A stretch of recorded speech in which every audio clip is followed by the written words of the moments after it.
Ladies and gentlemen, welcome to our fourth PandeVITA video talk. We are once again broadcasting from our broadcast studio of the Department of Communication and Design at Bilkent University in Ankara, and we are very happy to having you here.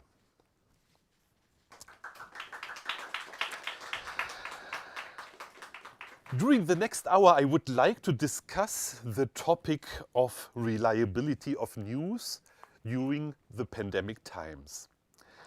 Online platforms enable virtual interaction and new distribution in a more or less uncontrolled manner. The global crisis in recent years, like the COVID-19 pandemic, the energy crisis, and the climate crisis, revealed that the news exchanged on media platforms is mainly based on uncertain knowledge. Scientists produce, of course, mainly evidence-based knowledge. But the public produce knowledge which is mixed with emotions and opinions. Sometimes the information which the public spread is wrong. So the questions are, what is the reason for misinformation produced by the media-based public, and how can we avoid misinformation in pandemic times? Furthermore, how do the big media produce news in distinction to citizen journalists, and what is the challenge of citizen journalism? These and other topics I would like to discuss with experts and distinguished guests.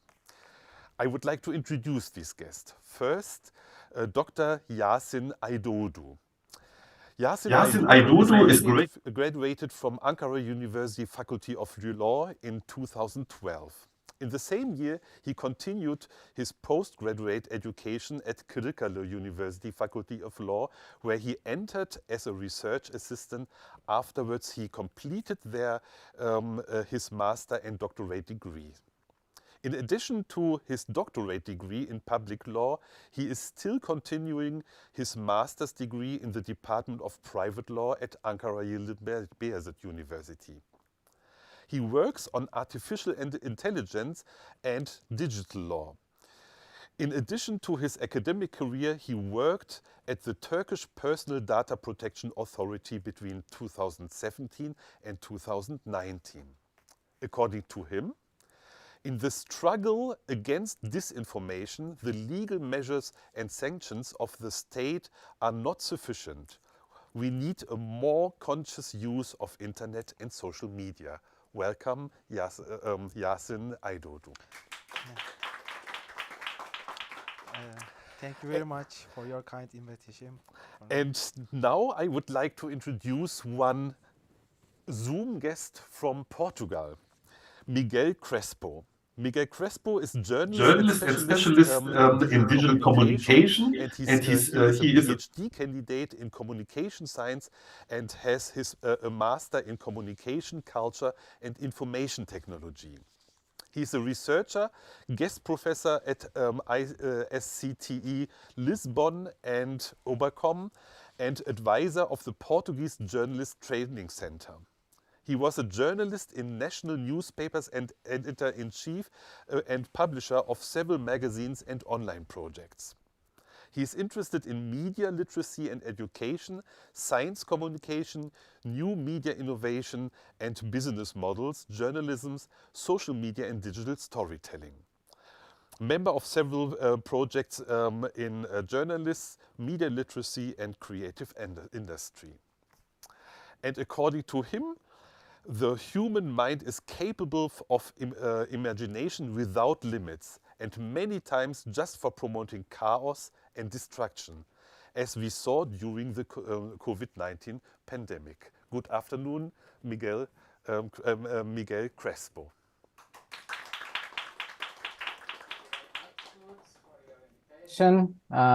Congratulations, Yasin, and of course all the audience. It's a pleasure to be here with you from Lisbon. This is a little like the Euro Song Contest, but I have no votes to do today. Yeah, but I'm very happy to be here with you. But I will not use the votes like 12 or something like this. Okay, but I do not want to talk only with my distinguished guests. I want to invite you, the audience, to contribute and ask questions. Therefore, please use the chat room and the command function on the YouTube channel and ask questions. The production team will collect them and give me later a bunch of questions which I will ask the guests. If you have concrete questions to one of the guests at that moment, please write it in the chat. And I have another offer to participate. This is the Mentimeter tool.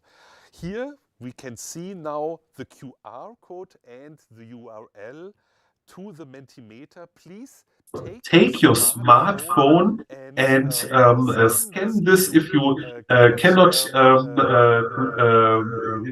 read it reach it with a a QR QR code code scanner. scanner. Write Write www.menti.com and and enter with enter the with the code code 20 2766 4931. 4931. And I And have I have directly directly the the first first. question. This is a very simple question. How problematic is, according to you, misinformation during the pandemic time? The scale is from very problematic to absolutely no problem.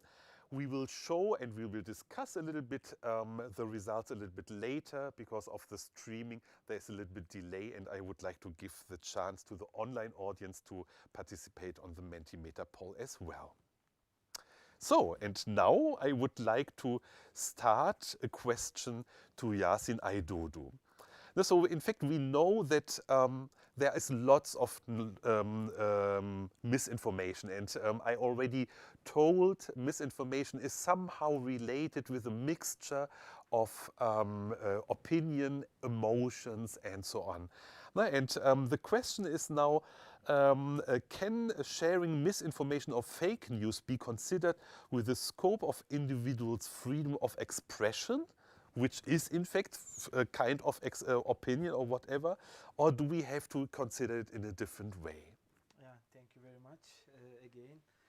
Firstly, I want to apologize to you and our guests and of course watchers on YouTube because my voice, I am a little illness and my throat maybe voice badly.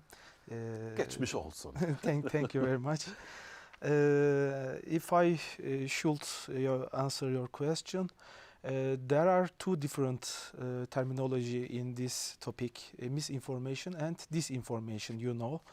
Misinformation, I can describe this term like that, false information, but there is no to know and to want.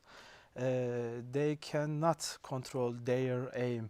But in disinformation, there is a systematically attack for people to believe their fake news. Legal regulations do not protect disinformation, but misinformation can mean freedom of expression or freedom of press. And this is fundamental human rights and freedoms. Constitution, international regulations protect this. I can say misinformation is generally we can see on websites, on social media, because this is a freedom, speech freedom, and every users can explain themselves on social media or internet websites, you know, your profession. But I am a lawyer and I can say if we publish misinformation sharings, it is non-democratic. Democracy may be damaged by this politic, but this information is a potential danger for public order. I totally agree.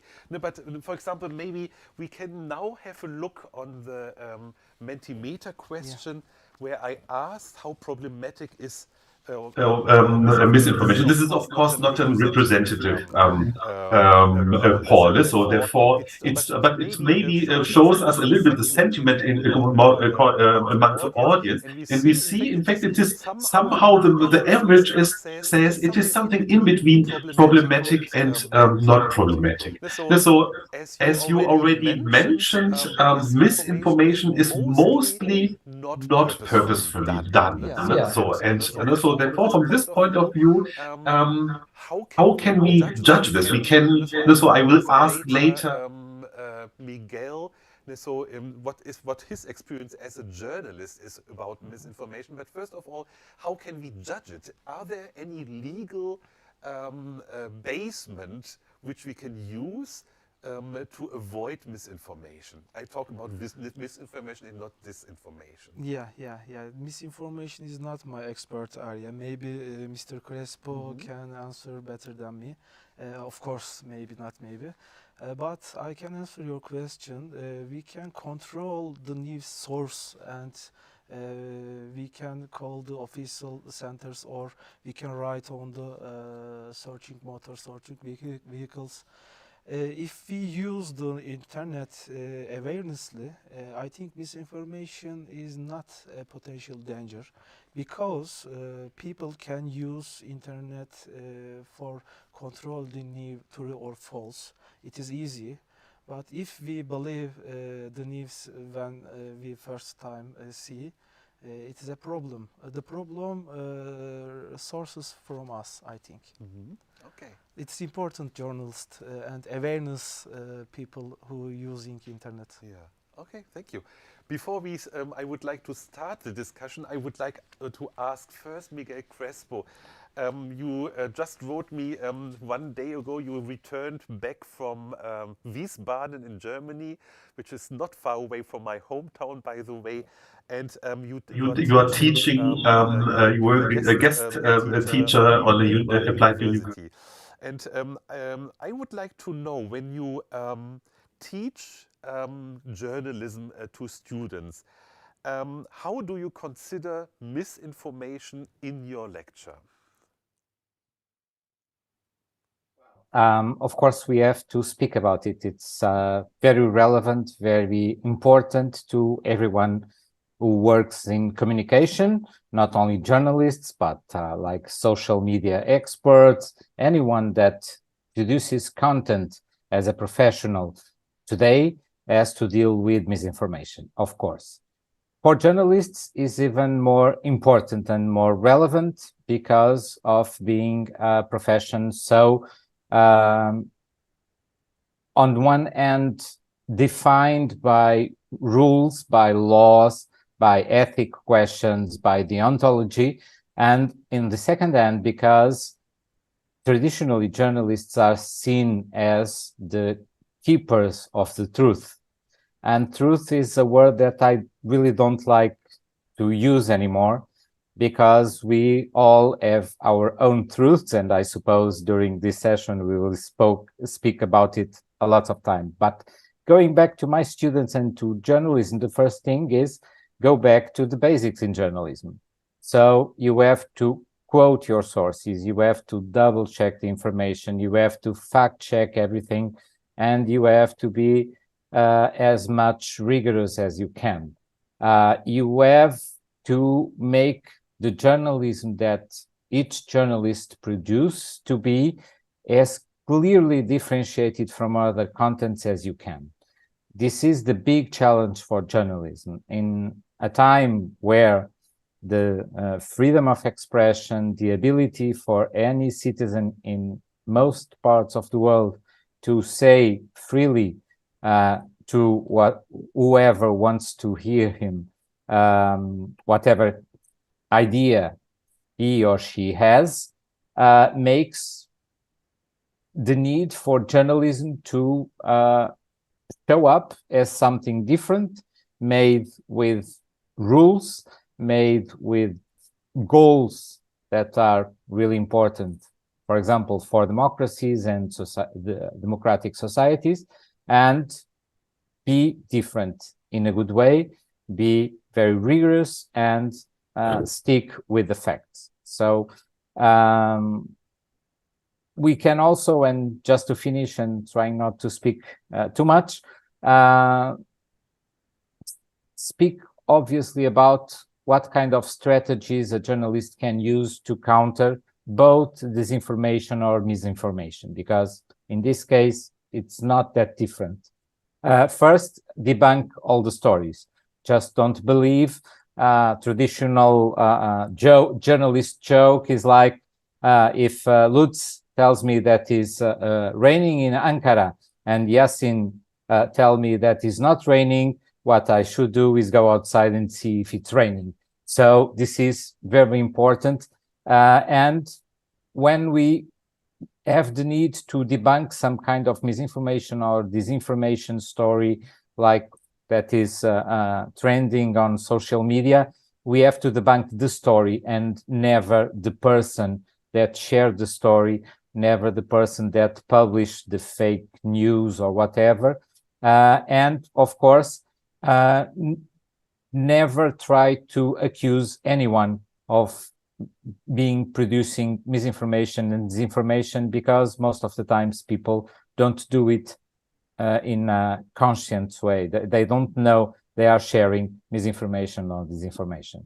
One question I would like to ask you about that. So in fact, luckily, the term fake news, what became very popular, especially during the Trump period, let's say, in the United States, is in fact replaced by a much more precise distinction between misinformation and disinformation. And Yasin already mentioned disinformation is in fact something what is related with a legal issue. Misinformation is much more related with very often unconscious news which are not right and so on.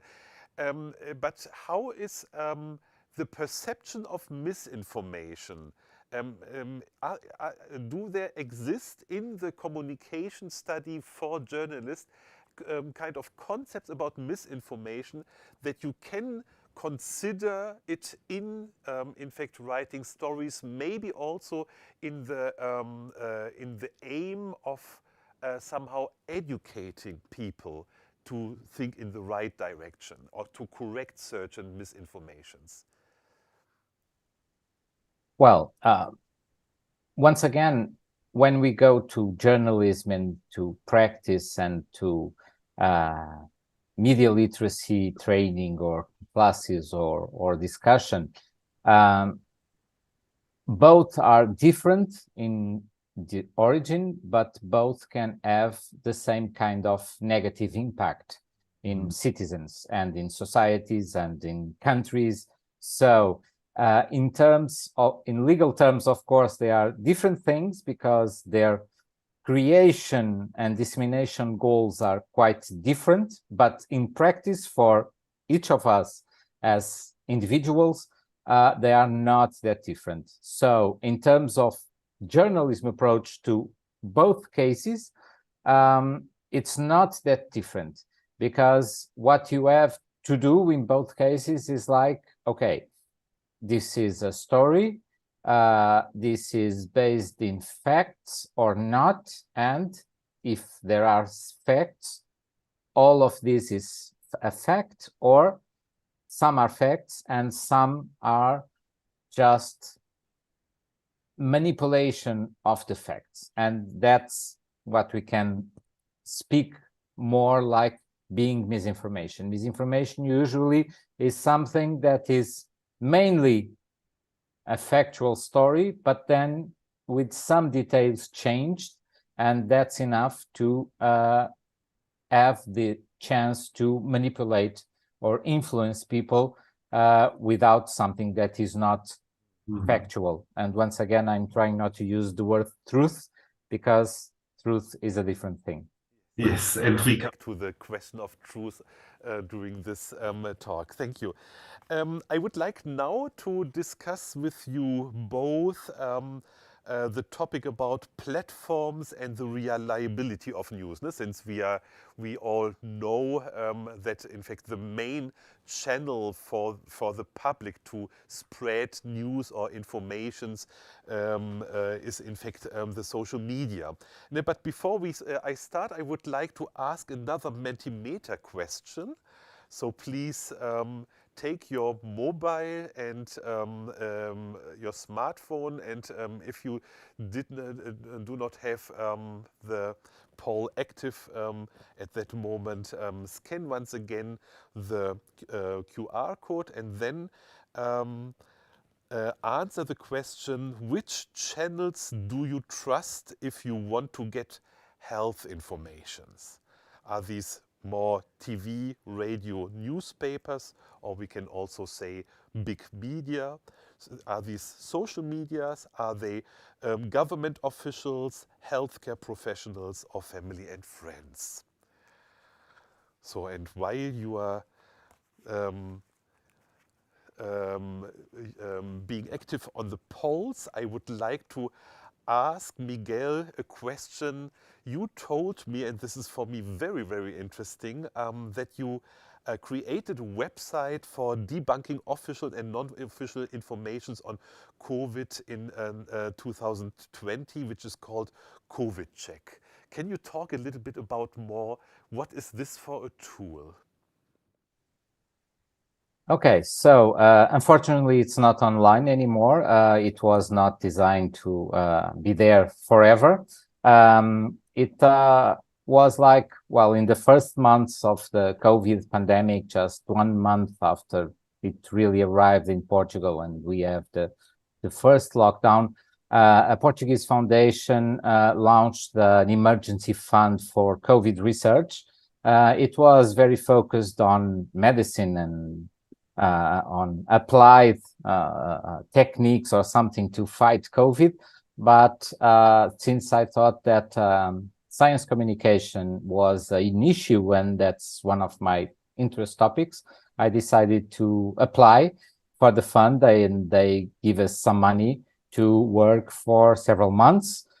This was just, well, started like 2 months after the pandemic arrived. So, and the idea was to try to gather in the same place all the right actions and procedures, the legal and medical advice, the political decision, laws, and, well, it was the same everywhere, which each day there was new laws, new rules, new things that we could do or not do, places where we could go or not go. And of course, fact-checking the most shared fakes on social media, trying to help citizens to navigate in all the information, misinformation, disinformation that was shared at that time. So we also try to do something a little different, because governments and health officials, of course, they were not sure of everything, and every day we had new information. So we also did daily critical analysis of the political measures, of the laws, of the regulations, and the medical recommendations, and trying to point out the problems with science communication, political communication. Well, I suppose in Turkey, like in Portugal, and I think everywhere, we saw tons of ridiculous decisions that nobody was able to understand. And I think that was probably the biggest problem in the first months of COVID.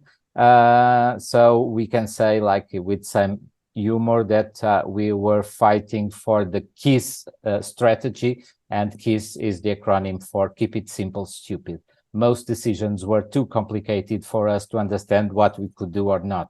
So it was this, and I can tell you that during those months, me and all my colleagues that were working with me in this project, we were kind of getting our mental illness at risk, seeing so much insanity circulating our social media. Yeah. This is especially interesting because you started, or in fact, this project, COVID check, started in 2020 when when the lockdown measures just started, and in fact, what I realized directly at the beginning is. Two things which were really difficult to get from the public. The first one is it was all at the beginning uncertain knowledge. In fact, nothing was really clear for everybody, for the politicians, as well as scientists, for the public, and so on. And on the other side, it was the first time, as far as I understood, where a certain target group, a certain group of experts became suddenly, in fact, the kings on the stage, let's say. So these were the virologists. And I remember one of a German virologist said in a talk show, in fact, it is funny, 2 weeks ago, the public even did not know that we as virologists do exist. And now we are on the stage and we should explain the word. So therefore, this was for scientists a completely new role. And of course, they are not communication experts per se, and therefore they made different mistakes. And on the other side, the public participated science research as a live event. So it was, since the scientists even did not know, there were no vaccine, there were lots of things what happened. The pressure to give some new results was extremely high. They pronounced or announced at the beginning in malaria vaccine or medication as something what can be a part, or in fact the basis of vaccination. Later they realized it was a hope and a good trial, but it did not work. And at that moment, the public got the feeling, we cannot believe the scientists. The scientists are talking. Yesterday they talked like this, now they talk like this, and they of course do not have the perception that this is typical scientific behavior and procedure, but they do it behind the doors in the laboratories. So there, from this point of view, it was, according to my perception, very difficult to make the public understandable that they can trust these entities, these scientific experts, because they are in fact honest in changing their topics according to the scientific results. Is this something where you realized that COVID check could somehow balance or compensate these kind of uncertainty among the public? Well, we tried to do it, and because, and as you said, then quite well, it was a live science show, because usually science is closed somewhere else, away from the eyes of the audience, sometimes for decades before some result comes out. So people are used that science as results, but science is not results. Science is doubt, is method, is research, and it's failing. And we saw, of course, a lot of fails and hypotheses, but the general public is not used to deal with it, of course. And this was, of course, a problem. And we tried every day, because we published, I don't know, like 20 articles a day. So it was a quite hard job to settle down things like, okay, why should we wear or not wear masks? That was one of the first great discussions and sources for this information.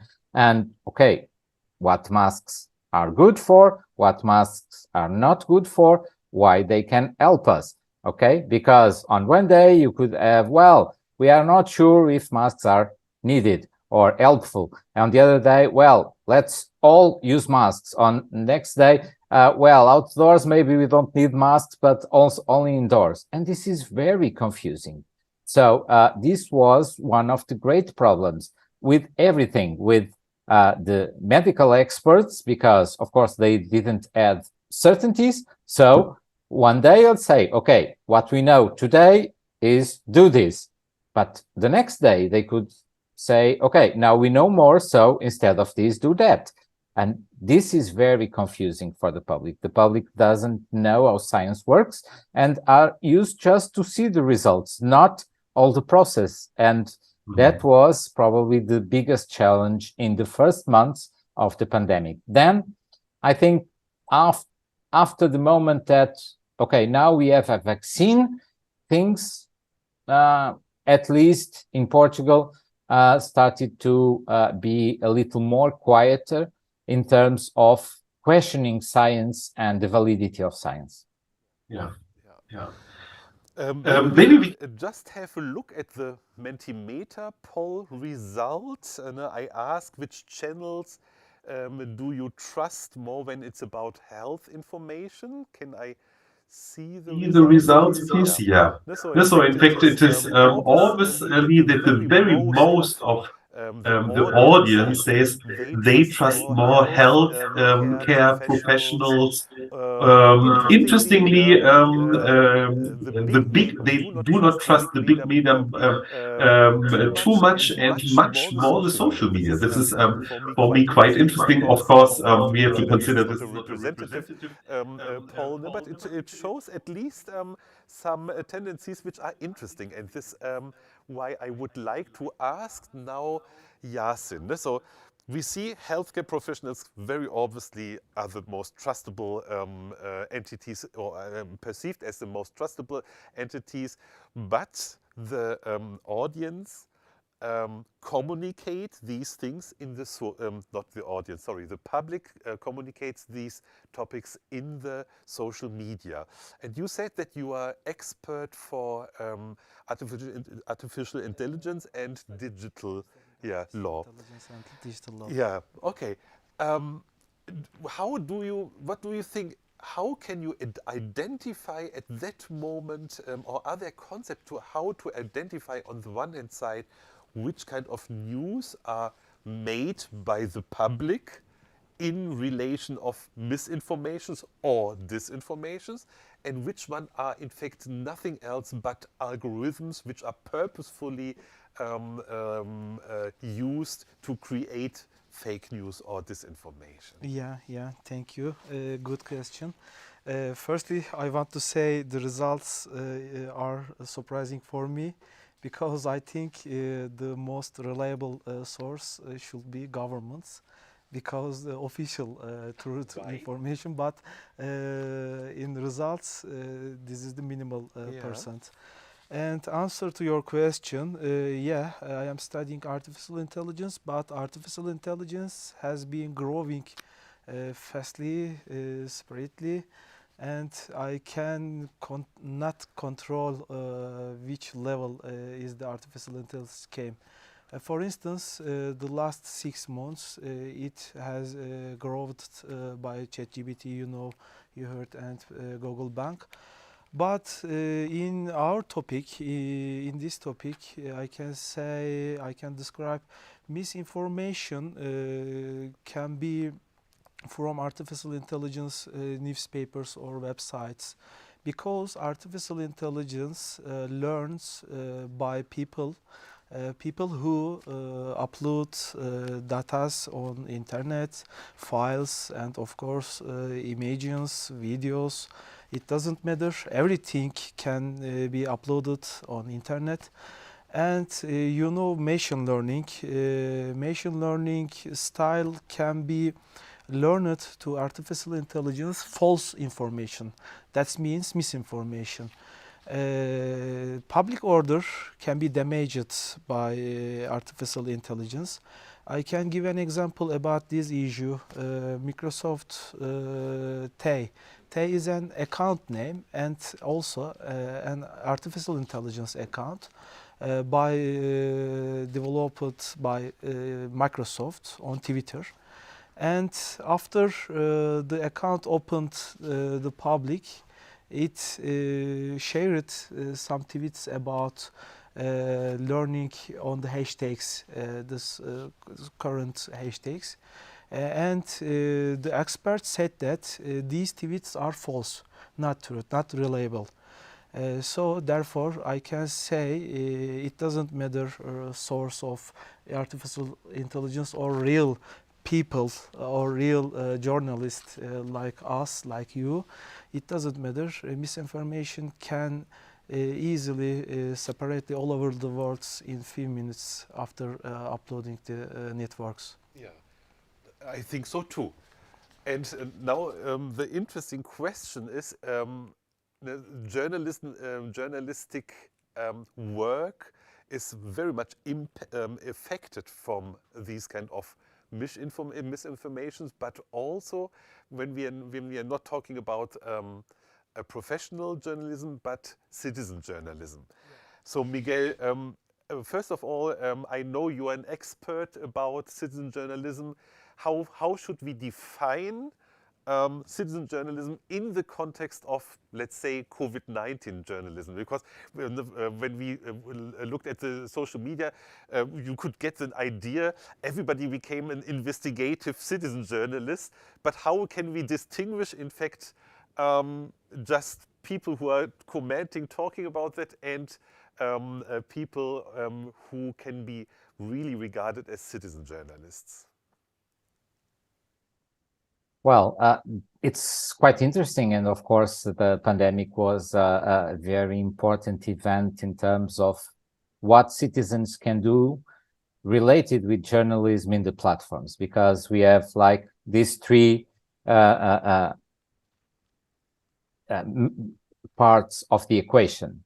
So the relationship from citizens with journalism is traditionally as a consumers, but of course the platforms, first the internet, then the platforms made possible to change this and to make it evolve in something that we can call the platformization of news, and where citizens have an important role, and they can have it in basically three different ways. One is to try to add something to journalism. So when one of us sees something produced by a journalist or a newspaper or a TV or even an online media, and we decide to republish it, but adding our comments, we are participating, adding content to the journalism. So that's one of the way in which citizens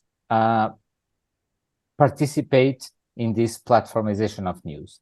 The second one is when citizens, as amateurs, as opposed to professional journalists, decide to emulate the practice of journalism in, for example, reporting. So you see something happen in the street and you start filming, you start posting, you start sharing what you see.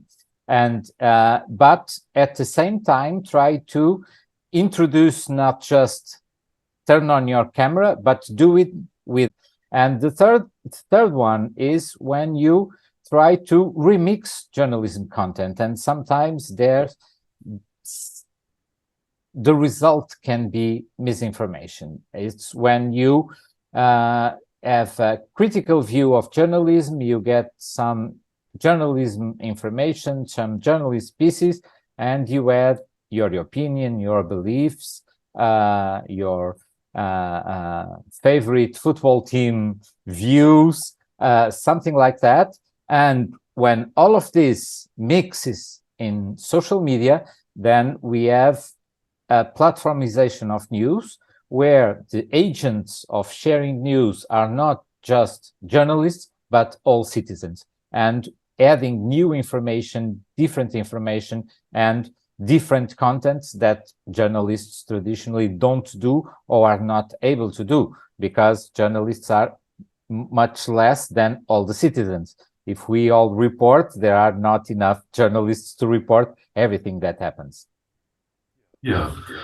And now the next question, nearly logically, is the distinction between professional journalism and citizen journalism. How is it maybe possible that there are kind of collaborations between professional journalists and citizen journalists, that citizen journalists become, however, more professional, avoiding misinformation, in fact, acting against the platformization of the news?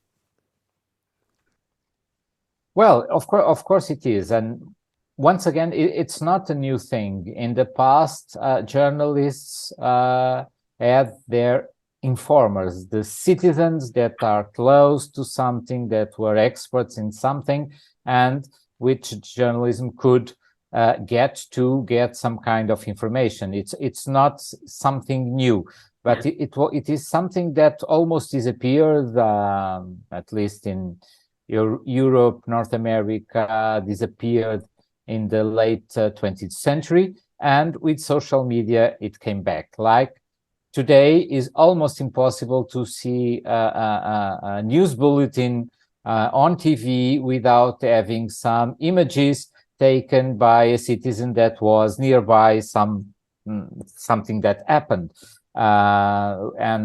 so this creates a new relation of proximity and collaboration between citizens and journalists, and with this creating probably a journalism that is closer to citizens, not just in production, but also in being able to report things that happens in places where journalists usually are not so close or able to be. Like Portugal is much smaller than Turkey, but most of the information is focused on things happen in the biggest cities. If you live in the country, you have not much information about what's happening around you. But if citizens from a certain area start sending the information to the journalists, then the journalists can produce journalism on that area. So citizens can contribute to a better journalism, working with journalists, of course. Mm-hmm. Yeah. Now it's a time, according to me, to talk about misinformation in times of uncertainty. So, and now we, in fact, have to talk about truth. So, as you already mentioned, truth is a kind of buzzword which, yeah, what is truth? Can you try to explain how we can understand truth? So, because as a public, most probably that what they request or demand from journalism is telling the truth. So, what is truth? How can we understand truth in the context of uncertainty? Okay. Well, I like simple examples. So we all know what is glass, half full or half empty. And what we can say is, if I have a glass or a bottle, and if it's 50%, one can say it's half full and the other that is half empty. Both are truths, but the fact is that the glass is 50%. So the fact is the accountant's truth in this case, okay? So the fact is the same, but the way we see the fact, it's different. And the main reason for this happening, and we're speaking a lot about truth and more and less about facts, the main reason is our beliefs. We all have beliefs. We believe in lots of things. We believe in religion, political, social view, like if you are more conservative or progressist.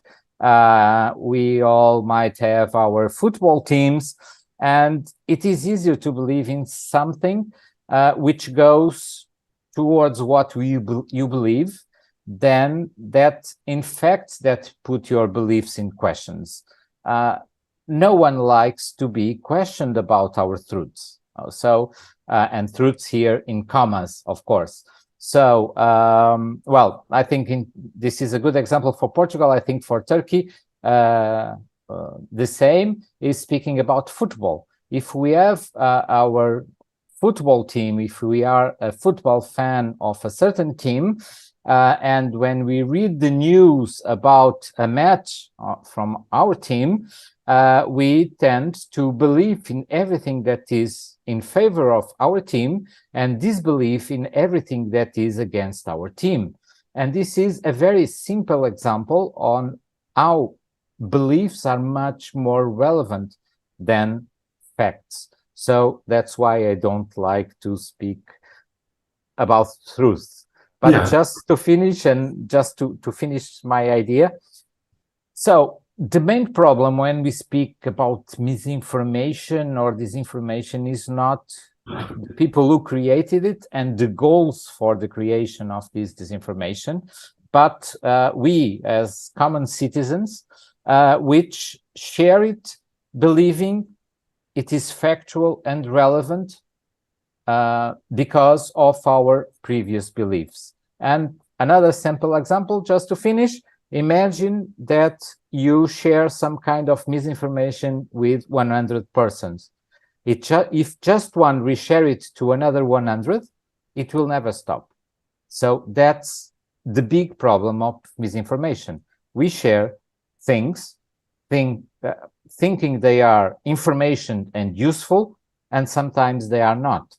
And when we start doing it, it never stops. Yeah. So I like your example very much. So the glass which is half full or half empty. In fact, from the fuzzy logic, speaking from the fuzzy logic, it means it is at the same time full and empty. So, and this makes the situation, of course, very difficult. But when we think the definition of knowledge by the definition of Aristotle of knowledge is justified true belief. So it means things which is believed as true is in fact and is justified is knowledge. This is of course very extreme, because this works only when there is in fact something like objective knowledge, which is, like you explained as well, and I understand it like this as well, in the most of the cases not the situation. In the context of misinformation, or when we think about knowledge production of the media-based public, at that moment we have the problem that it is mixed also with opinions. And according to Aristotle, in fact, opinion is the opposite of knowledge. But when we understand, when we see in the context of uncertain knowledge, there is somehow a kind of realm where we have to understand that knowledge becomes opinion and opinion becomes knowledge. You gave some examples which clearly supported that. But what can we do at that moment in the context of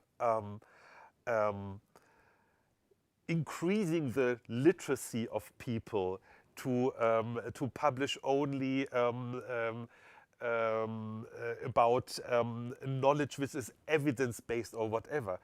It's a little bit far away from the way how the public produce knowledge. How can we do that, and how can we avoid that we take the opportunity to produce knowledge as the media-based publish? How can we avoid that they do not feel somehow ruled by scientific evidences?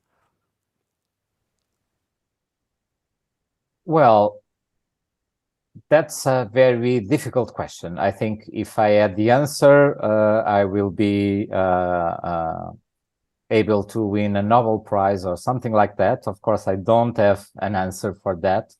I have tried in my research and over the years to try to understand how we can deal with this and how we can control anyway the dissemination of fake news. I'm going back to fake news, even if I don't like the term itself, but it's quite easy and good. The question is, you were speaking, I was speaking about beliefs, you were speaking about opinions, and we were all speaking about facts, and law is fact, okay, by definition. So then maybe Yasin then has lots of things to add to this. But for me, one of the biggest problems right now is that people mix up what is belief and what is opinion, okay? Because once again, I'm going back to football. It's a language that everyone understands. If I'm a fan of a football club, nobody will convince me to change to another club based on facts or opinions, because it's my belief. You cannot change beliefs of other persons.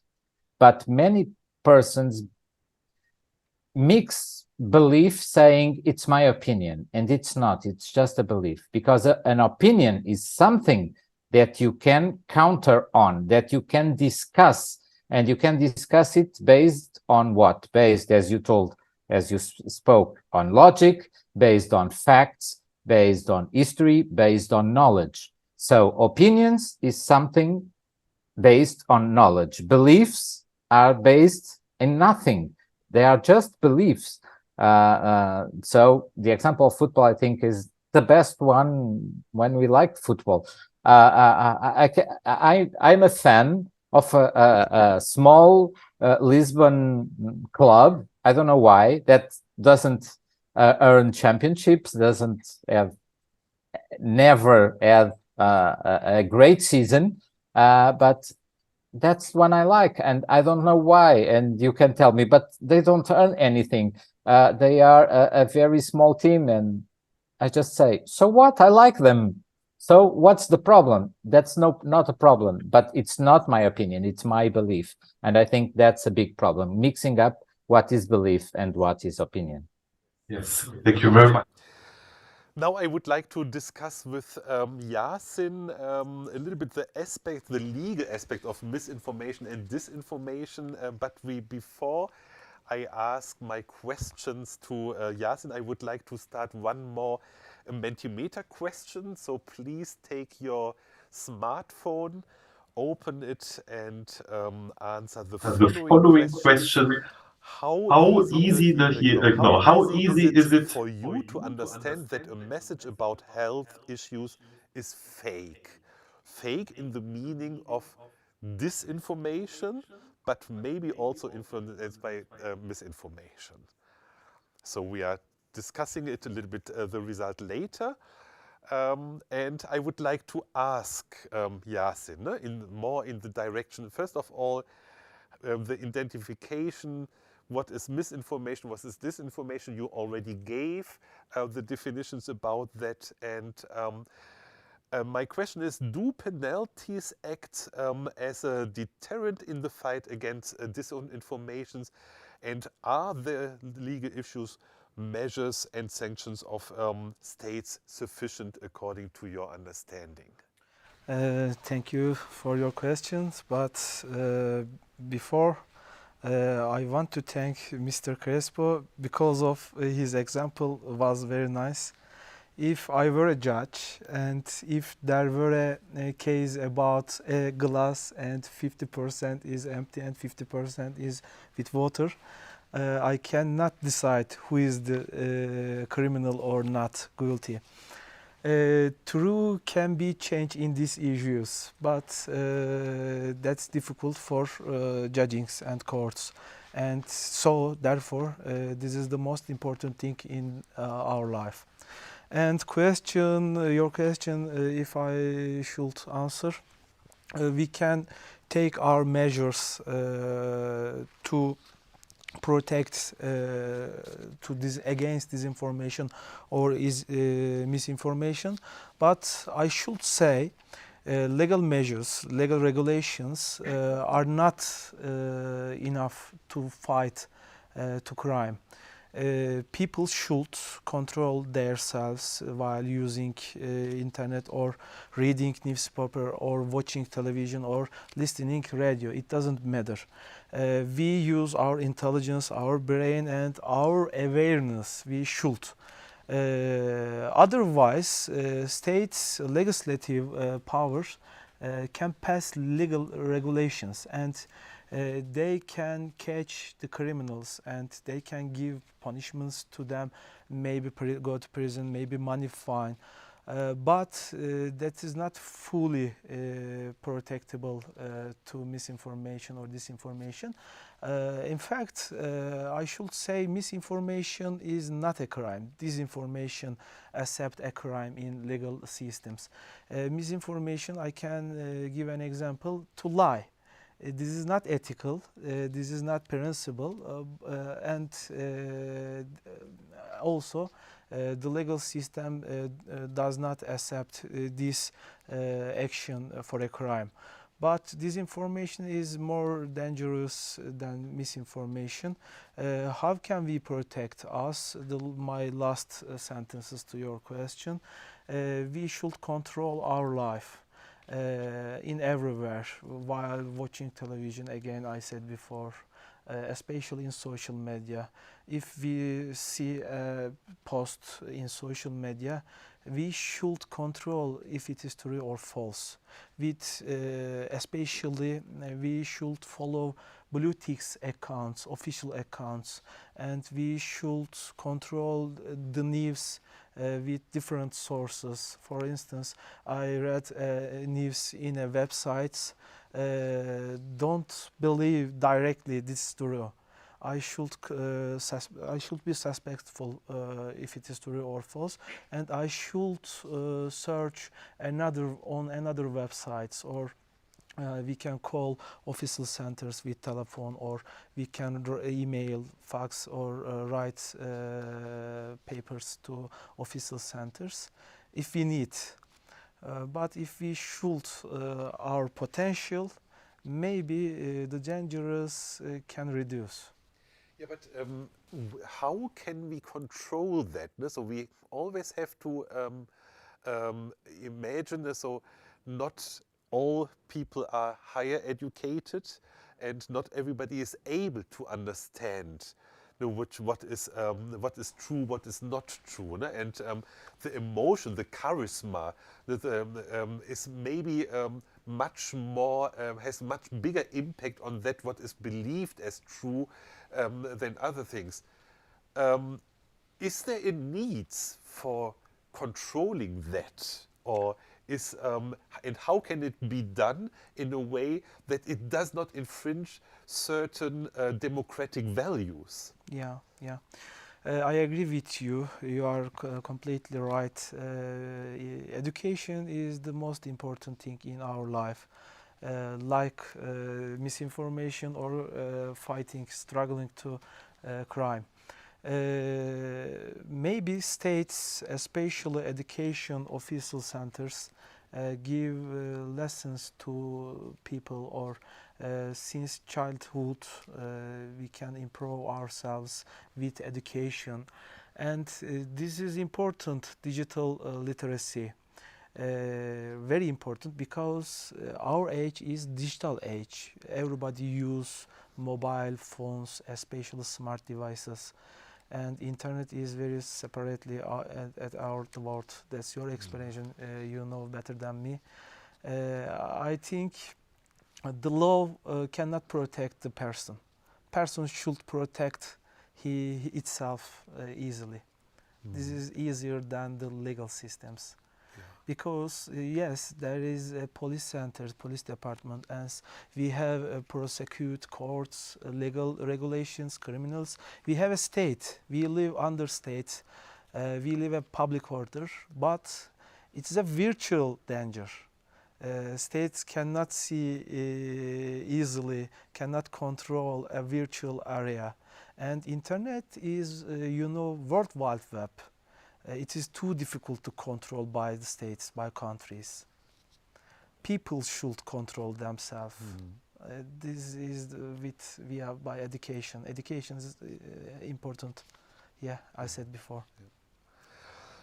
I would like to come now to the final statements from Yeah. you both, starting with Yasin maybe.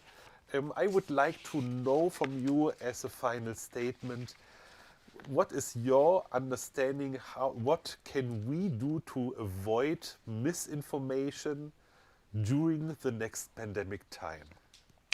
Next pandemic time, I hope Which this will not never live again. it will But come, I'm sure. yeah, probably.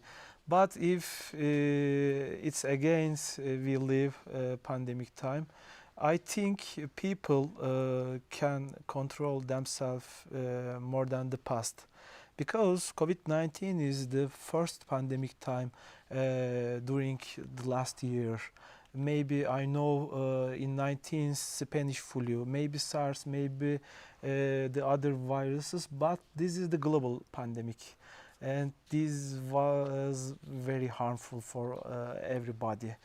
I can say people should follow official information center, because we saw that there were many fake news about COVID-19 during the especially forbidden and especially we were in the house. Everybody used their mobile phones. Everybody were on the internet, maybe from websites, maybe social media, and there were a very mixed information. I didn't know which one is true or which one is false. I saw a man who was used the onion for fighting the coronavirus. They were eating onions, and they believed that onions were very healthy thing to struggle coronavirus, but it didn't work. When vaccination are applied to people, coronavirus ended, you know. We should be more controller, and we should more awareness. I can say my last sentences.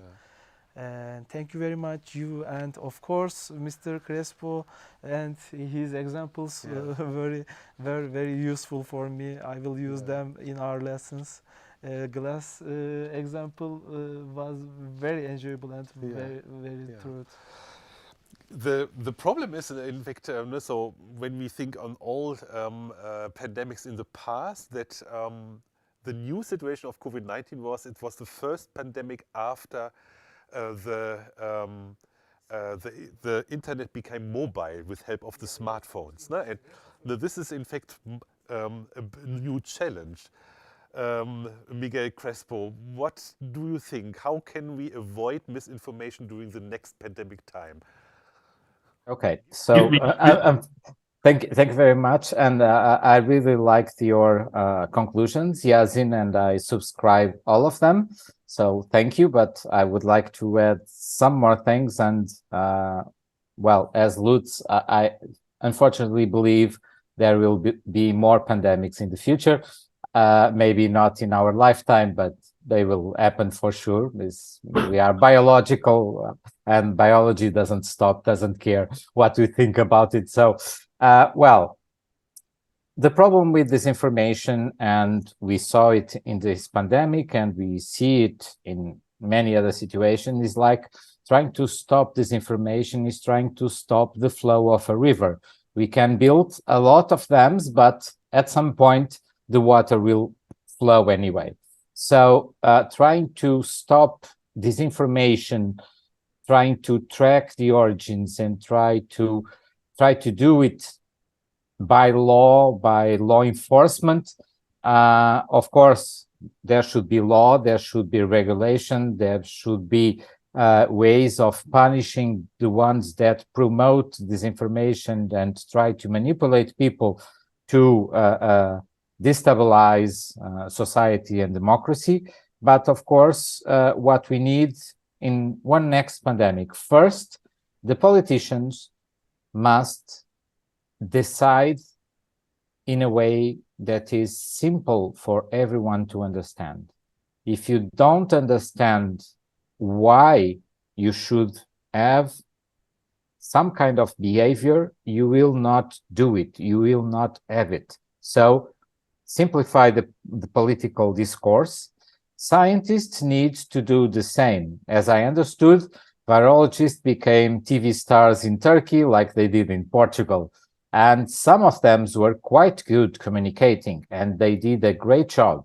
But I think it was a good accident because most of the scientists don't know how to communicate outside their labs. And this is something that they need to invest more communication science skills for all scientists. And the third thing is all of us, we have to learn, we have to be critical, we have to do not accept everything that is on social media as, and once again, as a truth, and look for other sources and how can we educate the people. And this sounds very pretentious, I'm sorry, but it's the way I try to think, is to create actions, create training, to make seminars, make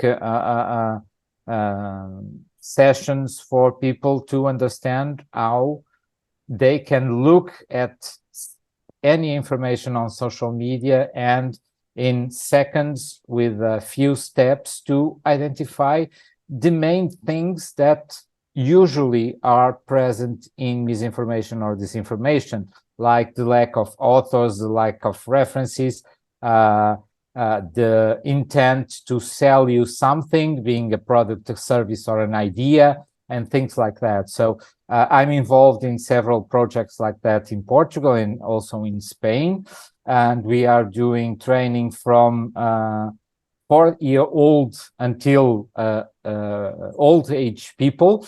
Everything is very different, but it's very rewarding working with very different ages, skills, knowledge, and to understand that they are able to understand what disinformation, misinformation is, what information is, and be critical about the information they receive through social media. So I think that's the main goal, to explain people how to deal with it. That's the way, only way I can see to fight disinformation and misinformation.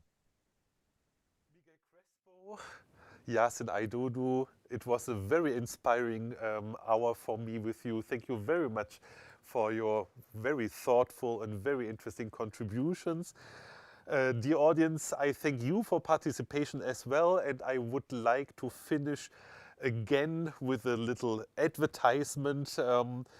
I would like to invite you to the International PandeVITA conference at Bilkent University in Ankara on June the 8th and the 9th.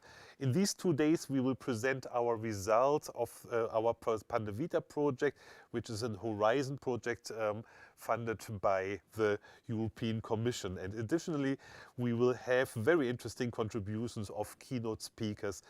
Please find more information and register yourself on www.pandevita-ankara.eu. I wish you all wonderful evening, stay healthy, and Iak Shamlash.